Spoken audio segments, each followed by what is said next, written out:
Warning: if you are against the consumptive use and the ethical harvest of fur bearing animals, please leave this channel now. This is no place for pansies, sissies, or crybabies. Hey trappers, Dale Billingsley here, Billingsley Brand Lures. So guys, me and Timber are out setting some beaver traps today, and we were wanting to film that, but it's just too dadgum windy. It just isn't going to work. So I had another topic that I wanted to touch on with you, and I hope that you'll find this helpful, and I hope that it will. I hope you'll find it helpful. I really do. So what I want to talk to you about is selling fur. All right, this has been going on since the first fur buyer was ever come along. Um, Trapper takes his catch into the fur buyer, sells it, turns around, walks out the door, cashes the check. Then the first thing he does is calls his buddies up and says, "Well, that fur buyer screwed me." Guys, did that fur buyer screw you, or did you screw yourself by selling to him? If you didn't like the price, then you should have picked your fur up and walked out the door, went somewhere else. Now, I understand today in this age, fur buyers are not a huge commodity. In fact, they're few and far between. But there are other options, and there are other buyers around. You absolutely are. You don't have a gun in your ribs. Nobody's making you sell that fur to that guy. And there's always another option too. I know a lot of trappers nowadays, and I mean a bunch of y'all, selling the round. Don't have time to skin it. Don't want to skin it. A lot of times, fur buyer doesn't pay any extra for skinning it anyway. But there is not. I mean, you need to learn to skin. Okay, because number one, somebody's going to get paid to do that. Now, it could be you, or it could be the guy that's working in that fur buyer shed. One of the two. Personally, myself, I'd rather put that extra dollar or so in my pocket. Then there's always the option of learning to put your fur up. Okay, learn to scrape it and stretch it. It's not hard. It's not hard work at all. It's just dirty work. It's just dirty work, and nobody wants to do it. Try to cut that, just guys, stop that wind. It's just dirty work, and nobody wants to do it. Well, again, somebody's going to get paid to do it, whether it's the guy working in the fur shed or whether it's you. Again, myself, I would rather get paid to do it myself. Even if you have to pay somebody to take lessons to show you how to properly handle fur, it's going to make you money in the long run, because number one, now the biggest thing is you're at nobody's mercy. You do not have to sell that fur. Okay, if you're taking it in the green, or you're taking, green skinned, or you're taking it in the carcass, you got to do something with it. I mean, you got to move it, because otherwise you're taking a chance of it spoiling and slipping on you. Once you scrape and stretch it, the work's all done.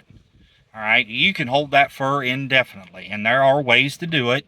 Granted, I understand, it costs money to run a freezer all summer and everything else. I understand that, but there are other ways you can hold that fur that you don't have to put it in a freezer. The biggest thing is, and I just learned this last year,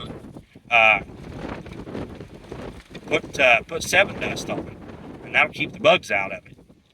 It's not going to hurt the fur a bit, and it's just going to keep the bugs out, and then you can store it virtually any place you want to.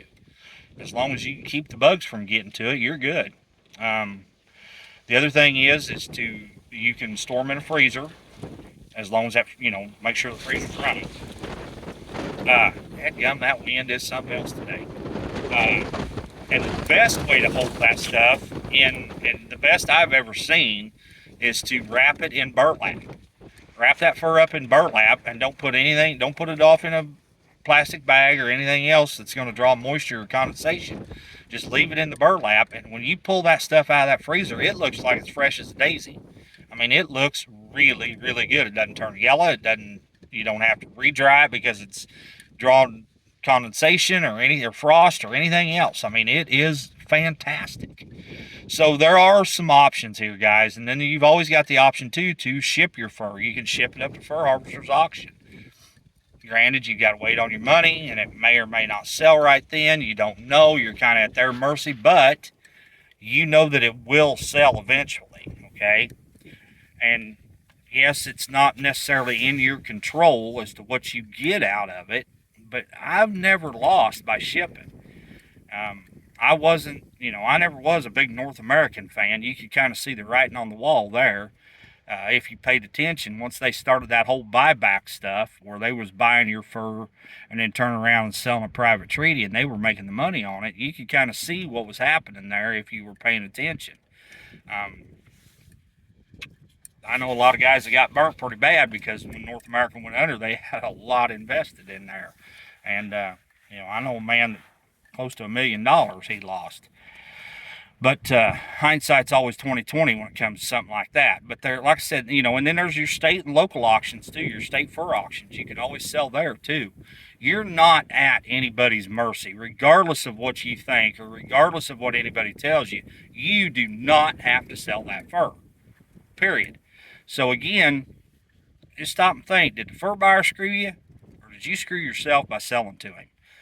I always try to figure I need X amount of dollars out of this fur. So I've already got a ballpark figure in my head when I go in there. And if that check is not close, I'm not going to sell it. I'm going to walk out the door. And I don't argue with a fur buyer either. If he shoots me a bid, that's the bid, okay? And if I pick my fur up, start to walk out the door, and he's shouting numbers at me as I'm going, he could have started there. So don't play their games. You don't have to. So anyway, guys, what I was trying to get at is you need to learn to skin your fur, learn to process your fur. Hello, Timber. And don't, with the fur market where it is and the economy the way it is, I'll get it spit out in a minute. The economy the way it is, you cannot afford to be a dumb trapper now. Okay, you've got to utilize everything that you can. Let's just say, for instance, you take a fur buyer 10 beaver on the carcass. Okay, not a bad set of beaver. Let's just say there's some pretty good ones in there. Just an average run. You don't have any dinks. And he pays you $20 a piece on them. Okay, now you think you've done pretty good. Now, it's going to cost that fur buyer somewhere between $7 and $10 a piece to get one of those beaver, skinned and scraped and stretched and dried, okay? So, $10 a piece there. He paid you $20, so now he's got $30 in it. But here's what you're not looking at. He's got the castor. He's got the tail. He's got the meat. He's got the skull. It's pretty easy to get his $10 back real fast. Okay, so then now he has absolutely nothing in the processing of that beaver. All he's back to his original investment of $20. Now he's going to turn around and sell that beaver for $35, $40. You see what I'm getting at? Where if you took the time to skin and process that beaver, you could have made that extra money. So that's all I'm getting at, guys. It's just basic math. You just have to figure it out. Guys, I'm going to end this video here because we could preach on this soapbox forever. So anyway, I appreciate y'all tuning in to watch. And if you would please, just hit that thumbs up for me. That's all I'm asking. Once again, this is Dale Billingsley with another one. Signing out.